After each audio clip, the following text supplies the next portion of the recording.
To preheat the oven, I'm bringing the thermostat to 180 degrees Celsius, and then on the second square, and I'm gonna press the plus button and the oven is on. We'll set the timer when needed. Preheat the oven for any baking. This is gathering all the things together in one place, which is called mise en place in French. Now I'm gonna be measuring the flour 100 grams, and the castor sugar is also 100 grams. This Dutch apple cupcake recipe is very simple and easy. 100 grams of each of the three ingredients, and butter is also 100 grams. Now I'm adding the castor sugar and we are creaming it together so that butter and sugar is aerated. Air bubbles will create and it will be easier for this to get blended in. It will give a lovely spongy texture to the cake as well. Now after this, I'm going to crack 2 eggs inside the creamed butter and sugar, and I will whisk it again using the electric whisk for a little bit. Be gentle, start with a slow speed and then gradually go to a higher speed.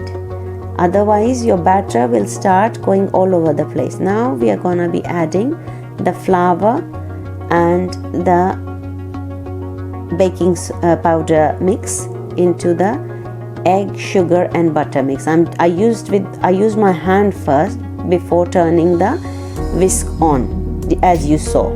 Now for 2 to 3 minutes until the batter is creamed very well. It looks lighter in color and it looks much more creamier. I've whisked it. Now I'm gonna be chopping the apple using the bridge hold. You can see gently we are gonna core the apple. Half an apple would be enough. You can use the whole apple if you really like apples. So smaller pieces that will be folded into the batter, and we'll keep some larger pieces to decorate the cupcakes on the top. So smaller pieces, be gentle, be careful with your fingers. So now I'm adding the smaller pieces. Now I'll fold them in with a spatula gently so that the air bubbles will stay.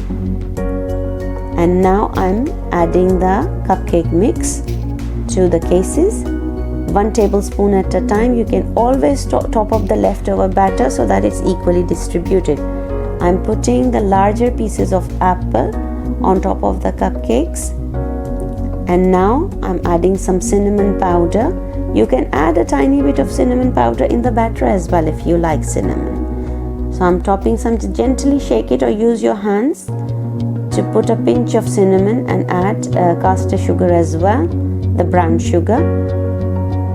Now we are going to be putting it in the oven and setting the timer, putting the clock icon until the bell icon comes up. Now I'm setting the time between 16 to 20 minutes.